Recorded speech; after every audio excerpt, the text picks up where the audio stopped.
कल्पना कीजिए दोस्तों, आपकी सुबह आंख खुले और सामने कोई दीवार, कोई छत, कोई अपना चेहरा नहीं, बल्कि हर दिशा में सिर्फ और सिर्फ खौफनाक सन्नाटा। आप जमीन पर नहीं, एक वीरान टापू पर हैं, जहां इंसान तो दूर, किसी की परछाई की आहट नहीं। चारों ओर लहरें उठती गिरती, मगर किसी उम्मीद के बिना। ना मोबाइल फोन, ना नेटवर्क, ना जीपीएस, ना खाना, ना पीने का पानी।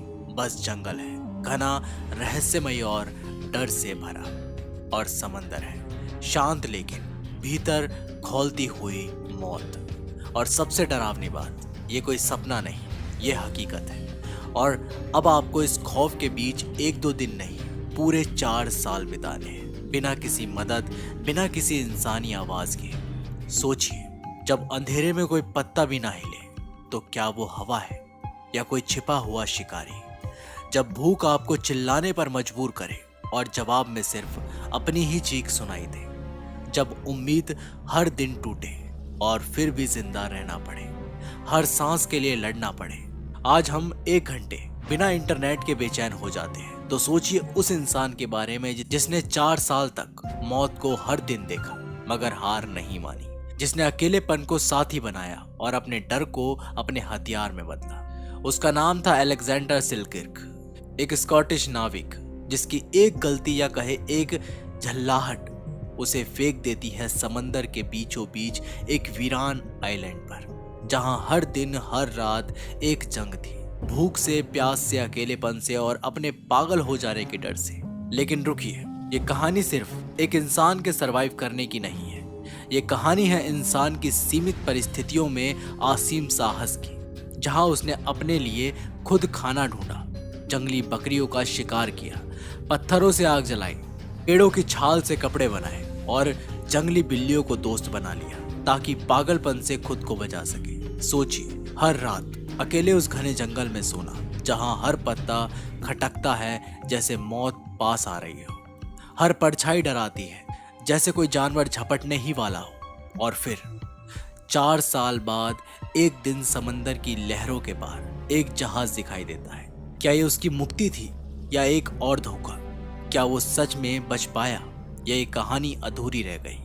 और सबसे बड़ा सवाल, क्या उसने खुद को उस आइलैंड पर मरने के लिए छोड़ने का फैसला किया था? क्या था उसके बीते कल का ऐसा राज जिससे भागने के लिए उसने चुना तन्हाई का नर्क?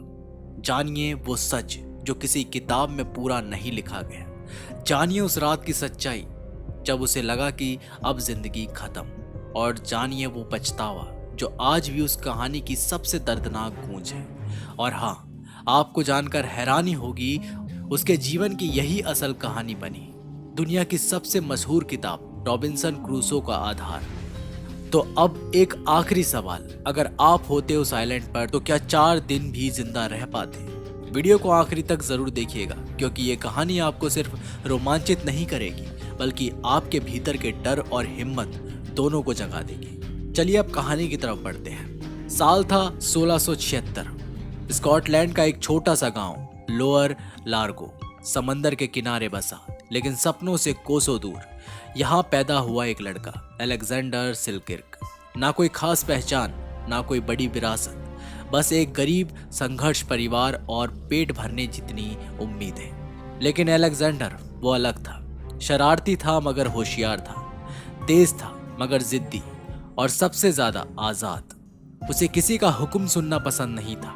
वो चर्च में लोगों से भिड़ जाता, गांव के बड़ों से बहस कर बैठता, और कभी कभी तो लगता ये लड़का या तो कुछ बड़ा करेगा या खुद को तबाह। उसके भीतर एक आग थी, एक ऐसी आग जिसे किसी नौकरी, किसी नियम, किसी बंद दरवाजे में कैद नहीं किया जा सकता था। और फिर एक दिन उसने घर छोड़ दिया और बन गया नाविक। पीछे छूट गया वो गांव, वो संघर्ष, वो पहचान, और सामने था समंदर। लेकिन ये कोई परियों की कहानी नहीं थी। 17वीं सदी का समंदर मतलब मौत से हर वक्त आंख मिचोली, बीमारियां, लूटपाट, भूख, बगावतें, और उस पर कप्तान की ऐसी क्रूरता जो कभी आदमी को इंसान नहीं समझती। फिर भी अलेक्जेंडर ने इसे चुना। क्यों? क्या वो किसी से भाग रहा था या किसी अदृश्य आवाज के पीछे खिंचा चला गया था? क्या उसे समंदर की लहरों में अपनी आजादी दिखती थी या फिर ये शुरुआत थी उस कहानी की जहां इंसान खुद को खोकर एक ऐसी जगह पहुंच जाता है जहां सिर्फ मौत उसका इंतजार करती है?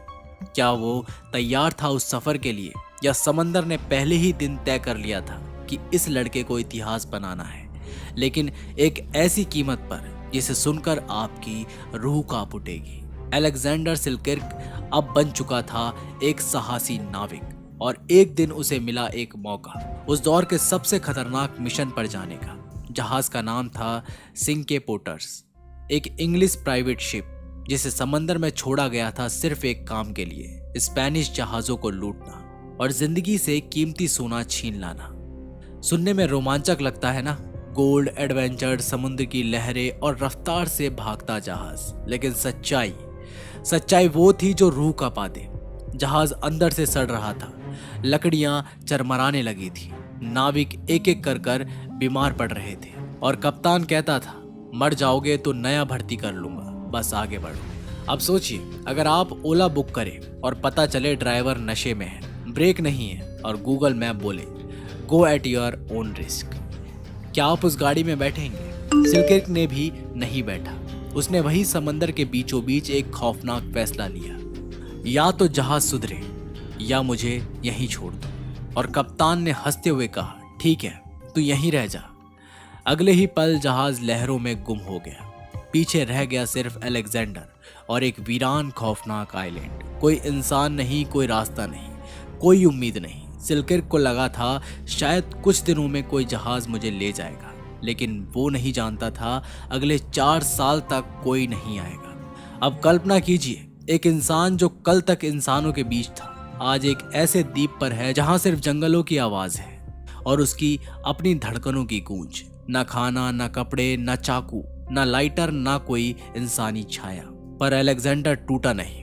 उसने पहाड़ों में छिपी जंगली बकरियों को खोजा, उन्हें दौड़ाकर पकड़ा और पहली बार अपने हाथों से मांस भूनने की कोशिश की।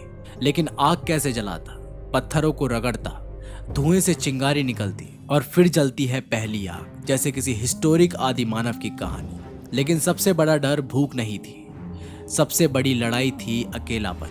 कई रातों तक वह बस बैठा रहा, आसमान को ताकता रहा और अपने आप से एक ही सवाल करता, क्या मैं पागल हो रहा हूँ? और अभी उसके जीवन में आए जंगली बिल्लियां। हाँ, वो बिल्लियां जो रात में उसकी झोपड़ी के पास आती थी। सेल्किर्क उन्हें खाना देता और वो उसके आसपास रहने लगी। धीरे धीरे वही बन गई उसका परिवार, उसके दोस्त।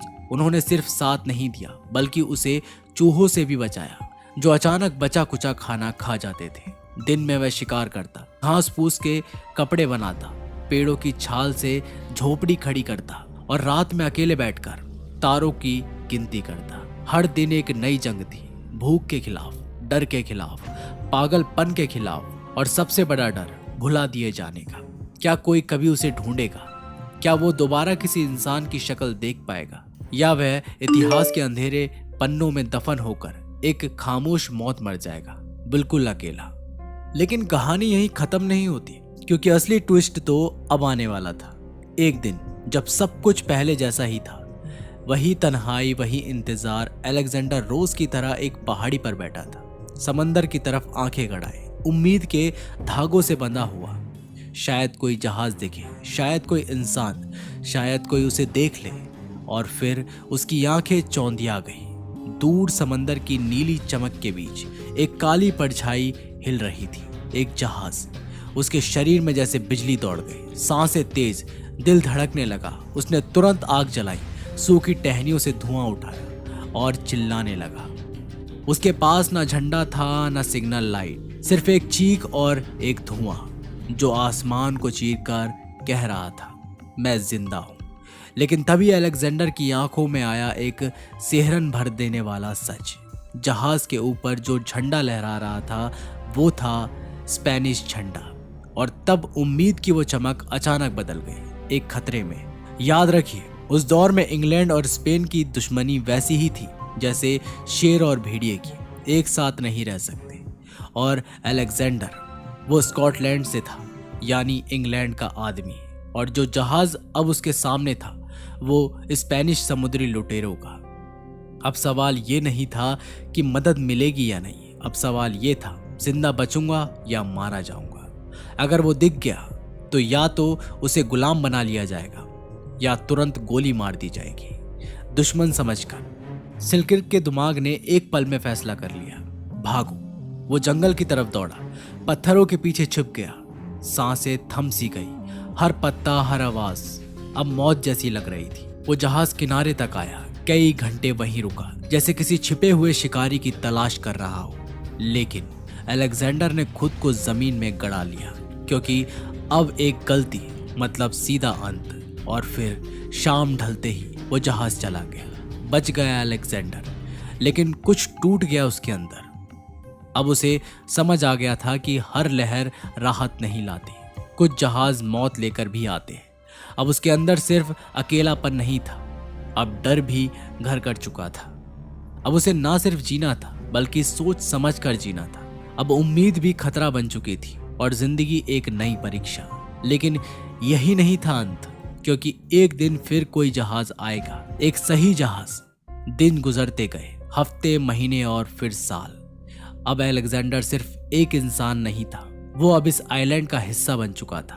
पेड़ों की आवाजें अब उसे डराती नहीं थी, तन्हाई अब दुश्मन नहीं रही और भूख अब उसकी आदत बन गई थी। लेकिन दिल के किसी गहरे कोने में अब भी एक छोटी सी लौ जल रही थी, उम्मीद की। हर सुबह वह चढ़ता था उस पहाड़ी पर, हर दिन टकटकी लगाए देखता रहता उस शांत समंदर को। शायद आज कोई आए। और फिर आया वो दिन जिसे उसने हर रात सोते वक्त देखा था, हर दर्द के बीच महसूस किया था। 4 साल, 4 महीने और 4 दिन बाद उसकी आंखों ने फिर एक जहाज देखा।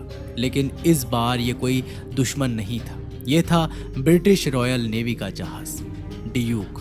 अलेक्जेंडर का दिल उछलने लगा। वो दौड़ा, उसी पुराने तरीके से आग जलाई, धुआं किया और चिल्लाया। और इस बार जहाज रुका। कुछ देर बाद कुछ नाविक उसकी ओर बढ़े, लेकिन अलेक्जेंडर भागा नहीं। इस बार वो खड़ा रहा, सीना ताने, कमजोर शरीर, उलझे हुए बाल, जानवरों की खाल से बने कपड़े, लेकिन आंखों में एक चमक थी, जिंदा लौटने की, जीत की, इंसान होने की। नाविक रुक गए, कुछ सेकंड तक चुप्पी रही। फिर एक ने पूछा, तुम कौन हो? अलेक्जेंडर ने सिर्फ एक वाक्य कहा, मैं एक ब्रिटिश नाविक हूं जो यहाँ 4 साल पहले फंस गया था। पूरी तरह सन्नाटा फैल गया था वहां। और फिर नाविक ने उसे उठाया, खाना दिया, साफ कपड़े दिए और अपने साथ जहाज पर ले गए। 4 साल बाद जब अलेक्जेंडर इंग्लैंड लौटा तो वो एक नाविक नहीं, एक नायक बन चुका था। उसकी कहानी इतनी अविश्वसनीय थी, इतनी जीवंत कि एक लेखक ने उसी पर एक किताब लिख दी, रॉबिन्सन क्रूसो, जो आज भी दुनिया की सबसे महान सर्वाइवल नॉवल मानी जाती है। अब सोचिए, आज अगर हमारा इंटरनेट 10 मिनट बंद हो जाए तो बेचैनी से हम फोन उठाकर छत पर घूमने लगते हैं। लेकिन अलेक्जेंडर ने 4 साल बिना इंसान, बिना मशीन, बिना मदद खुद को जिंदा रखा। ना जीपीएस, ना गूगल, ना कोई इंसानी आवाज। फिर भी वो डटा रहा, हर दिन मौत से जूझता रहा और एक दिन इतिहास रच गया। तो अगली बार जब जिंदगी मुश्किल लगे, जब लगे कि रास्ता नहीं है, जब लगे कि सब कुछ खत्म हो गया है, तो याद करना उस इंसान को जिसने एक वीराने में उम्मीद का दीप जलाया और अपने हौसले से ये साबित कर दिया कि इंसान जब ठान ले तो अकेले भी पूरी कायनात से लड़ सकता है। अगर आपको ये वीडियो अच्छा लगा हो तो लाइक करें, शेयर करें और कमेंट में बताएं कि अगर आप अलेक्जेंडर की जगह होते, क्या आप 4 साल तक जिंदा रह पाते या पहले ही दिन हार मान लेते। मिलते हैं एक और रोंगटे खड़े कर देने वाली सच्ची कहानी में। तब तक याद रखिए, जिंदगी हमेशा दूसरी कोशिश देती है, बस आपको हार नहीं माननी होती।